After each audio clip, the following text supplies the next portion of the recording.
आज आए हैं, मेला भी लगा है, लाखों की भीड़ रहती है, पुलिस के क्या इंतजाम है? देखिए, आप जैसा कि जानते हैं, अनूप शहर को छोटा काशी कहते हैं और कार्तिक पूर्णिमा का स्नान यहाँ पे बहुत भव्य और दिव्य तरीके से मनाया जाता है। जिसका आरंभ भी 1 तारीख से हो गया है फॉर्मल तरीके से। बहुत भारी संख्या में श्रद्धालुओं का यहाँ बसाव भी हो गया है, जो आकर के लगभग 1 सप्ताह या उससे कुछ लोग ज़्यादा भी यहाँ पे कल्पवास भी करते हैं। उस प्रक्रिया में पुलिस ने भी अपना व्यापक प्रबंध किया है। हमने सड़क पर ट्रैफिक के प्रबंध से लेकर के घाटों तक की व्यवस्थाएं कर रखी हैं। यातायात कुशलपूर्वक हो, इसको लेकर के हम लोगों ने एक बैठक की थी। रोडवेज के ARM और ARTO विभाग के साथ भी उनकी पार्किंग व्यवस्थाएं तय की गई थी और यातायात सुचारू रूप से चले, इसके लिए बसों की सीमाएं भी थोड़ी सी गति सीमा कम की जाए, इसको लेकर के भी बातचीत की गई थी। आसपास के जनपदों से भी, क्योंकि श्रद्धालु बहुत भारी संख्या में आते हैं यहाँ पे, इसको लेकर के संभल जनपद के अधिकारियों के साथ एक कोऑर्डिनेशन बैठक भी की गई थी, क्योंकि पुल हमारा उस पार जाता है, तो अगर कहीं भीड़ बढ़ती है तो उनके साथ हमारा कोऑर्डिनेशन बराबर बना रहे। साथ ही बसाव क्षेत्र को आकर के यहाँ पर मेरे और DM साहब द्वारा तय किया गया था कि वो कैसे रेगुलेट हो। कुछ जगहों पर जहाँ परंपरागत स्नान होते थे, कटाव हो गया था, उसको लेकर के यहाँ बैरिकेडिंग भी कराई गई, जिससे लोग उधर न जाएं।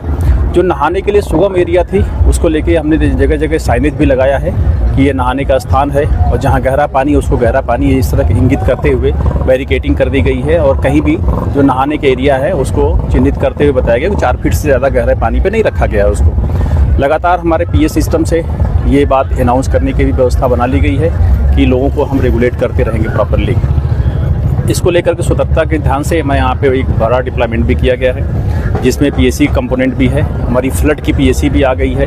इसके अलावा 30 नावें भी हमारी और लगाई गई हैं और 35 की संख्या में हमने गोताखोरों की व्यवस्था कर रखी है, जो दिन रात लगातार हमारी पुलिस के साथ लग कर के काम कर रहे हैं। अभी तक जो मेला पिछले 3 दिन गुजरा है उसमें से कुशल रहा है। अब कल और परसों हमारा जो मुख्य स्नान के दिन है, बहुत ज़्यादा भीड़ होने की संभावना है, उसको लेकर के लगातार हम प्रयत्नशील है और हमारे ऑफिसर्स लगे हुए हैं।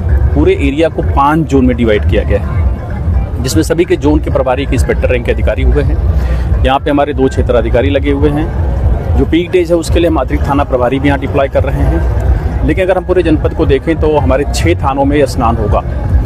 वो नरसेना में भी होगा, हार में भी होगा, अनूपसर होगा, डिवाई और नरौरा और रामघाट में भी।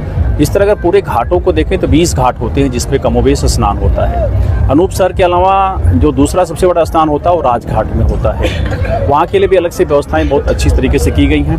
आपको पता है वहाँ पे एक्स्ट्रा ट्रेन भी हमारी चलती है, मेला स्पेशल चलती हैं, जो कल से आरंभ होगी, लगातार 2 घंटे पे चलती रहती हैं। तो उसको लेकर के घाटों पर व्यवस्था की गई है। वहाँ भी अतिरिक्त डिप्लॉयमेंट किया गया है और कुशल प्रबंधन किया गया है। मुझे पूरा विश्वास है कि मेला सकुशल संपन्न होगा। सर